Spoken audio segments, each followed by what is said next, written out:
Saat wanita ini hendak tidur, seorang pemuda Noong melalui celah di lantai atas. Sekarang dia dapat melihat bos cantik dan Bohai di bawah. Kesadarannya sangat tertarik dengan sosok cantik itu. Dia tidak bisa tidak Noong dari waktu ke waktu. Dia sange, benar-benar tenggelam dalam dunia baru ini. Tapi suatu hari saat dia diam-diam menoong lagi, dia ketahuan oleh bos cantik dan Bohai itu. Pemuda itu sangat ketakutan sehingga dia bersembunyi. Tapi tanpa diduga bos cantik itu tidak marah. Sebaliknya, dia berbalik dan memasang tangga lalu memanjatnya.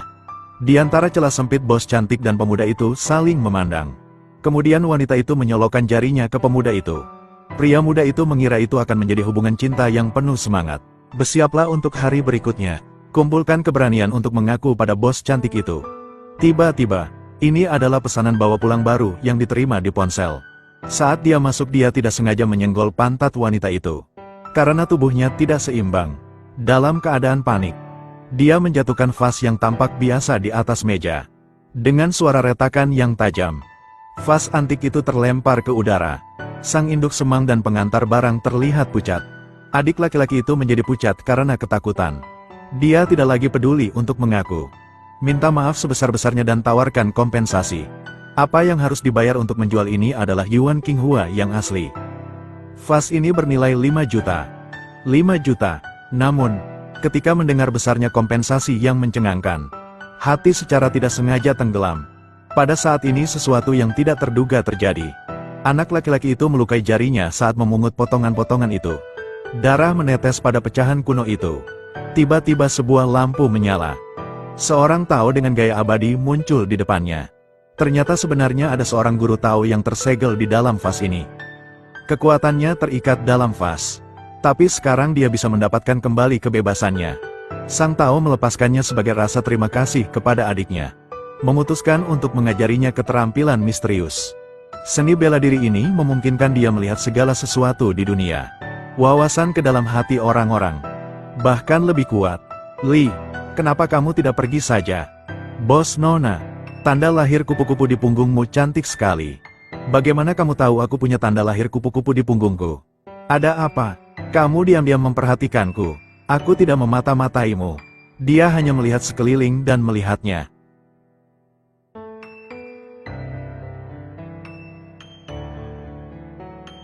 Tunggu, bagaimana aku bisa melihatnya? Mata dewa yang diberikan dewa kepadaku. Benar-benar bisa melihat semuanya. Dapatkan petualangan ini. Adik laki-laki itu sangat gembira sekaligus khawatir.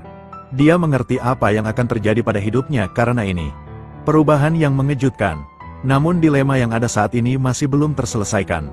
Sang induk semang memberitahu anak laki-laki itu dengan cemas. Vas ini awalnya milik wanita tertua dari keluarga Su. Hadiah yang dipilih dengan cermat untuk kakeknya. Sekarang sudah tidak ada apa-apanya lagi. Untuk menebus kerugian ini, mereka harus melakukannya sesegera mungkin dan temukan pengganti yang cocok. Adik laki-laki itu segera mendorong mata surgawinya untuk mengamati sekeliling keluarga. Namun dia menemukan bahwa hampir semua barang antik di toko itu palsu. Tepat saat dia merasa putus asa, matanya tiba-tiba tertuju pada jam kuno di sampingnya. Meski patung kuno ini terlihat biasa saja, tapi itu memancarkan suasana misterius. Hati saudara tergerak, memutuskan untuk menggunakan patung kuno ini sebagai penggantinya. Berikan pada keluarga Su.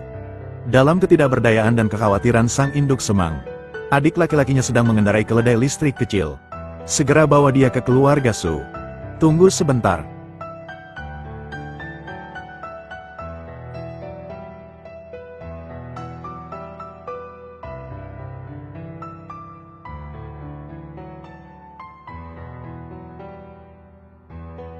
Sepertinya ini belum terlambat. Kakek, ini hadiah yang kusiapkan untukmu. Yuan Qinghua bernilai 5 juta. Tunggu, Nona Su. Ada sesuatu yang ingin kukatakan kepadamu. Saya tidak sengaja menghancurkan Yuan Qinghua menjadi beberapa bagian. Rusak. Aku sangat bangga. Ya ampun. Jangan, Nona Su. Jangan khawatir. Saya belum selesai berbicara. Kita sudah menyiapkan hadiah ulang tahun baru khusus untuk Anda sebagai kompensasi. Semua orang optimis tentang hal itu. Datang. 3, 2, 1. Ketika mereka mencapai ujung lembah, ketika menteri muncul di depan Tuan Su, wajah lelaki tua itu langsung berubah muram. Itu adalah jam besar yang dikirim dengan tangan. Ini atmosferik. Harganya berapa? Tahukah Anda siapa yang mengirimkan jam itu? Su Tianyu. Tolong hubungi saya. Apa artinya jika Suli Guo yang dibawa pulang membunyikan bel? Apakah kamu mengutuk kakekmu? Kakek. Aku benar-benar tidak tahu. Seseorang mencampurkan keduanya dan menabur benih. Tarik aku keluar bersama. Hei, tunggu sebentar. Mengapa kamu tidak tahu yang baik dan yang jahat? Saya membuat tambalan khusus untuk Anda. Pelangsingan wajah senilai 100 juta. Kamu masih memperlakukanku seperti ini. Pemimpin. Saya mendengar Anda dengan benar. Katamu jam ini harganya 100 juta. Haha. Oh Ding Peng, kamu bilang kakekmu menjual kembali tulang. Maka aku akan percaya padanya. Mengapa kamu berbohong padaku? Sudah berapa tahun jam ini ada di rumah saya? Kok bisa 100 juta? Saudari Lian, percayalah padaku. Dari yang saya bilang, dia memang bernilai 100 juta. Tidak percaya padamu.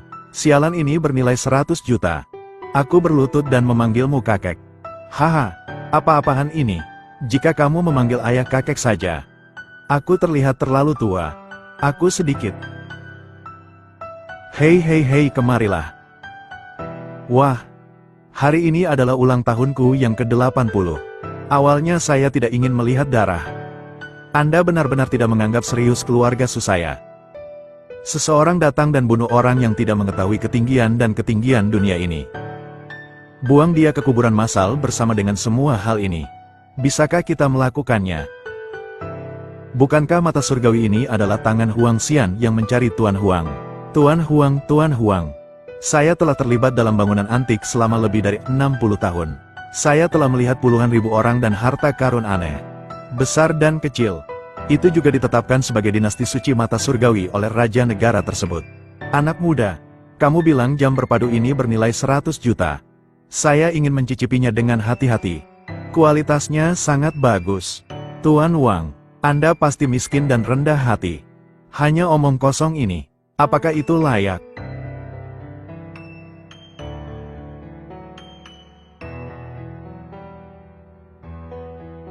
Bagaimana cara Anda melihat dengan jelas? Haha sia. Anda bilang lonceng ini bernilai 100 juta. Ya, menurut saya ini berpadu. Bahkan tidak bernilai 10 yuan. Haha. Keluar dari sini. Kamu bilang potongan rambut cepak ini mendukungku. Jadi aku percaya padamu. Kami tidak punya keluhan. Mengapa kamu menyakitiku?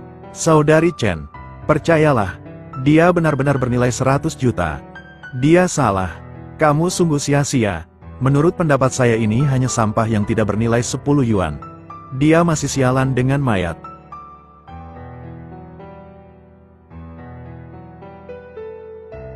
Su Tianyu benar-benar mengutuk kakekmu.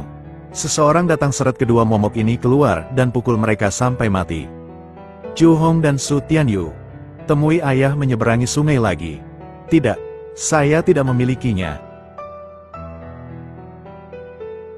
Hentikan pemborosan. Apa yang ingin kamu lakukan?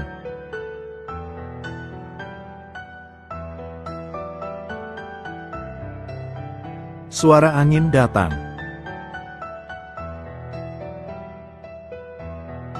Ayah, apakah kamu menggigitku? Dalam kekuatan hewan, jangan pernah berpikir untuk mengalahkan kesetiaan orang mati itu. Ini adalah kutukan. Itu adalah pembunuhan yang kejam. Jangan menyentuhnya dan kamu akan segera mati. Dua suara bersamaan.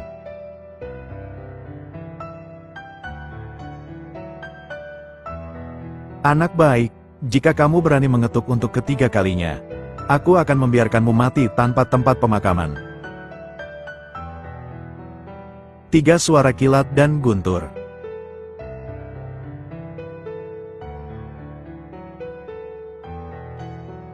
Kamu sudah cukup bahkan jika kamu memecahkan vasnya. Tidak mampu kehilangan uang. Anda tidak akan mengutuk keluarga Su saya seperti ini, kan?